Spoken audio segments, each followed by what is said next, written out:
Pilipinas. Bakit nga ba sila ang napili ng mga kasama? Pilipinas at Team Online, silipin natin. Binibigyan ko po ng 1 point kuya si Fiang. Yung mga biro niya po, nakaka-offend na ng ibang housemate. 2 points si John kuya.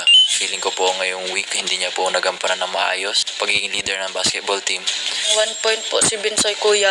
Yung tinuturo niya pong jokes kay Jaren po kuya is nakaka-offend na po sa aking part kuya. 2 points si Fiang kuya kasi po may mga paghampas po siya sa akin kuya na hindi ko nagugustuhan. 1 point si Fiang. Her jokes are quite offensive.